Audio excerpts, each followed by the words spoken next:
അല്ലാഹുവിന്റെ ഹബീബിനെ സ്വഹാബികൾ സ്നേഹിച്ചതുപോലെ ആരാണ് അബൂബക്കർ സിദ്ദീഖ് തങ്ങള് അതാ ഖാറു സൗറിന്റെ ഗുഹയിലേക്ക് കടക്കുന്ന സമയത്ത് അള്ളാന്റെ ഹബീബിന്റെ മുമ്പിൽ പ്രൊട്ടക്ഷൻ കൊടുത്തുകൊണ്ട് നിൽക്കുന്നു.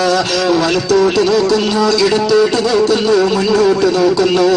വല്ലാതെ വ്യാകുലപ്പെട്ട് വിയർത്തൊലിച്ചുകൊണ്ട് സിദ്ദീഖ് തങ്ങള് അങ്ങോട്ടും ഇങ്ങോട്ടും നോക്കിക്കൊണ്ടിരിക്കുമ്പോൾ ഹബീബ് ചോദിക്കുന്നു, യാ സിദ്ദീഖ്, എന്താ മോനെ നിന്റെ മുഖത്തൊരു പരിഭ്രമം?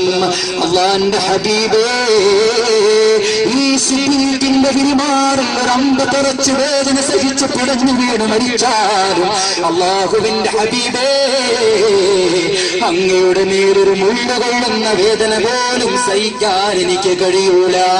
അവിടെ നിന്ന് ഏതെങ്കിലും ശത്രുക്കൾ അവിടെ ഉപദ്രവിച്ചാലോ എന്റെ ഹബീബ് എന്റെ ചുമരിലേക്ക് കയറിയിരിക്കണം. ഞാൻ എന്റെ ഹബീബിനെ താങ്ങിക്കൊണ്ട് മുന്നോട്ട് പോകാം.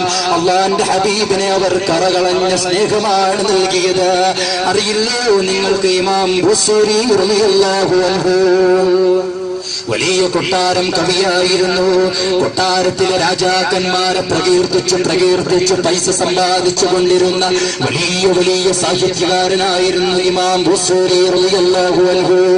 ഒരിക്കലതാ വലിയ ഒരു രോഗം പിടിപ്പെടുന്നു. ചുഷുഗുരന്മാർ മുഴുവനും വിധിയെഴുതി, ഈ രോഗം ഇനി മാറൂല,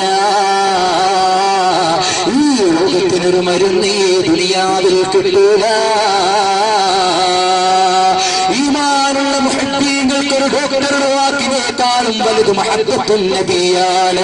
എത്രയെത്രയോ ക്യാൻസർ രോഗികൾ ഡോക്ടർമാർ വിധിയെഴുതി തള്ളിക്കളഞ്ഞത് ഹബീബിന്റെ മഹബ്ബത്ത് കൊണ്ട് മാറിയ ചരിത്രമില്ലേ?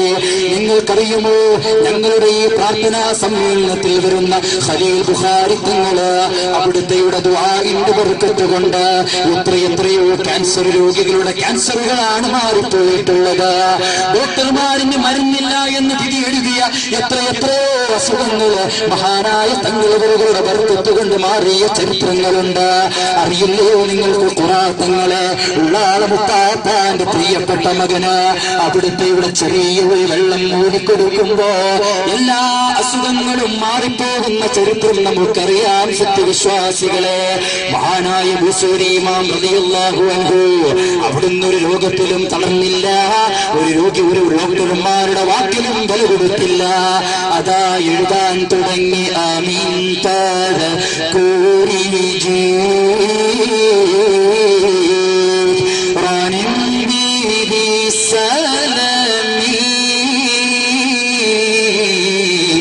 مسجد منجورا من مقولة بدمي يا ربي بالمصطفى بلغ مقاصدنا തുടങ്ങി അങ്ങനെ മനോഹരമായ വരികള് അർത്ഥസന്തുഷ്ടമായ രീതിയില് എന്റെ അസുഖം ഞാൻ ഹബീബിനെ ഏൽപ്പിക്കുന്നു, എന്റെ പ്രാണപ്രേയസിനെ ഏൽപ്പിക്കുന്നു. യാ ഹബീബി, അതാ എഴുതി പൂർത്തിയാക്കിയതിന് ശേഷം എത്രയോ ഡോക്ടർമാർ മാറുകയില്ല എന്ന് വിധി എഴുതി തള്ളിക്കളഞ്ഞ അസുഖം പരിപൂർണ ശിഫാ പറ്റിയ ചരിത്രം നിങ്ങൾ കേട്ടിട്ടില്ലേ? ഇങ്ങനെ സ്വഹാബിമാര് എത്രയെത്ര മഹാന്മാര് ഹബീബിനെ സ്നേഹിച്ച് വിജയം കണ്ടവരാ. അതുകൊണ്ട് എന്റെ സത്യവിശ്വാസികള്, നിങ്ങൾ നിസ്കരിക്കണം, നോമ്പനുഷ്ഠിക്കണം, ഹജ്ജ് ചെയ്യണം. പക്ഷേ നിങ്ങളുടെ നിസ്കാരം ശരിയാകണമെങ്കിൽ അതിൽ ഹബീബിന്റെ നാമം പറയാതെ വയ്യ. ഹബീബിന്റെ നാമം പറഞ്ഞില്ല എങ്കിൽ നിങ്ങളുടെ ഫർളാക്കപ്പെട്ട നിസ്കാരം അല്ലാഹുവിന് വേണോ വേണ്ട? ലാ ഇലാഹ ഇല്ലല്ലാഹ്, ആരാധനക്കർഹൻ അല്ലാഹുവല്ലാതെ മറ്റൊരു ആരാധ്യനുമില്ല. നല്ലത് തന്നെ തൗഹീദിന്റെ ശബ്ദമാണ്. അത് മാത്രം വിശ്വസിച്ചത് കൊണ്ട് ഒരാൾ മുസ്ലിമാകുമോ? ഇല്ല. മുഹമ്മദുർ റസൂലുള്ളാഹി ഈ കാണുന്ന പ്രപഞ്ചം മുഴുവനും സൃഷ്ടിച്ച താജ്ദാറെ മദീന റസൂലുള്ളാഹി. കണ്ടില്ലേ ആ പച്ചക്കുട്ട എത്ര മനോഹരമാണ്, നമുക്കതൊന്ന് നേരിട്ട് കാണണ്ടയോ?